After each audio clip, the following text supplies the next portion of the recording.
बहुत अमीर लोग, वहां के राजा, बड़े बड़े व्यापारी आए बड़े बड़े गिफ्ट लेकर के। इतने बड़े बड़े गिफ्ट लेकर के आए और भगवान उन गिफ्ट को रिसीव करते और अपने शिष्य को बोलते, डिसाइपल को बोलते कि इसको साइड में रख दो, और गिफ्ट रिसीव करते, डिसाइपल को बोलते साइड में रख दो। सबके सब गिफ्ट दिए जा रहे थे और भगवान उसको साइड में रखते चले जा रहे थे। मैं वहीं उन्होंने देखा कि एक बूढ़ी गरीब औरत पेड़ के पीछे छुपी हुई है और छुप छुप करके भगवान को देख रही है, छुप छुप करके भगवान को देख रही है। तो उन्होंने बुलाया, आप बाहर आओ। वो बाहर आए। जैसे ही बूढ़ी औरत आई तो उन्होंने कहा कि भगवान मैं आपके सामने इसलिए नहीं आ पा रही क्योंकि मेरे पास आपको देने के लिए गिफ्ट नहीं है। और आधा खाया हुआ सेब था, उसने तुरंत वही भगवान को पकड़ा दिया और भगवान मुस्कुराए।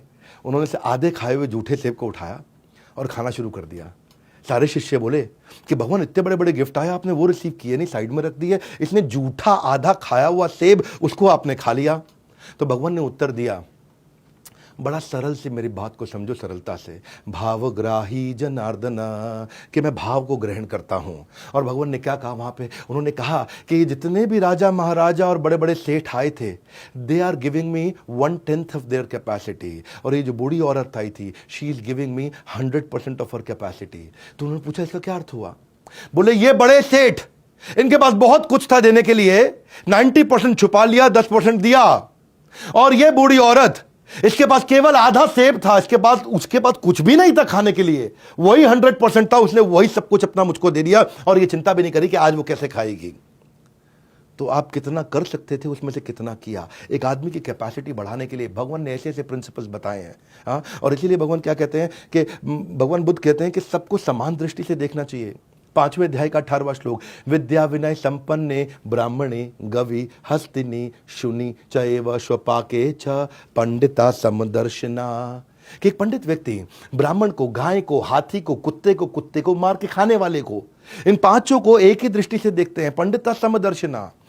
असली खुशी सब कुछ प्राप्त कर लेने में नहीं है, असली खुशी सब कुछ दे देने में है। और भगवान समान दृष्टि से सबको देखते थे। और फिर एक समय आया कि भगवान ने अपनी लीलाओं को समाप्त किया। मैं आज कम से कम 108 कथाएं बता सकता था, 12 कथाओं पे ही वीडियो बहुत लंबा हो गया है। इस संसार में सत्य के अलावा सभी का अंत होना तय है। और भगवान ने भी अपनी लीला को अंत करने का समय निर्धारित किया जब भगवान समाधि में जाने वाले थे। गौतम बुद्ध, बताया जाता है कि इसी बुद्ध पूर्णिमा के दिन उनका जन्म हुआ और इसी बुद्ध पूर्णिमा के दिन उनका अवतार और उनका तिरुभाव, यानी कि वो चले गए संसार से। और उस समय वो आधा लेटा हुआ पोज, आपने भगवान बुद्ध की कई ब्यूटीफुल मूर्तियां देखी होंगी, उनके डिटेल्स देखी होंगे जिसमें वो आधे लेटे हुए हैं ऐसा हाथ रख करके। वो उसको बहुत सेक्रेड माना जाता है बुद्धिज्म धर्म के अंदर, जब वो आधे लेटे हुए और अपनी बाकी की बची हुई डायरेक्शंस दे रहे थे कि इस धर्म को आगे कैसे लेके जाएंगे। और उसी समय उन्होंने 6 टीचिंग्स दी कि किसी की हत्या नहीं करना, किसी का कुछ चुराना नहीं, इंद्रिय तृप्ति को त्याग दो, किसी को दुख नहीं पहुंचाना, कभी नशा नहीं करना और किसी को रिश्वत देना लेना नहीं। 3 उन्होंने नोबल ट्रूथ दिए।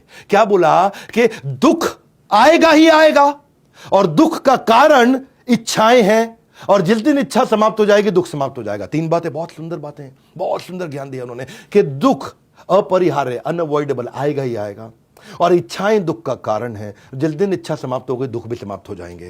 Beautiful learning. ये अपने सारे बच्चों को दिखाइएगा इस वीडियो को। बुद्धिज्म में आज 520 फॉलोअर है पूरी दुनिया के अंदर, लगभग 7% पॉपुलेशन।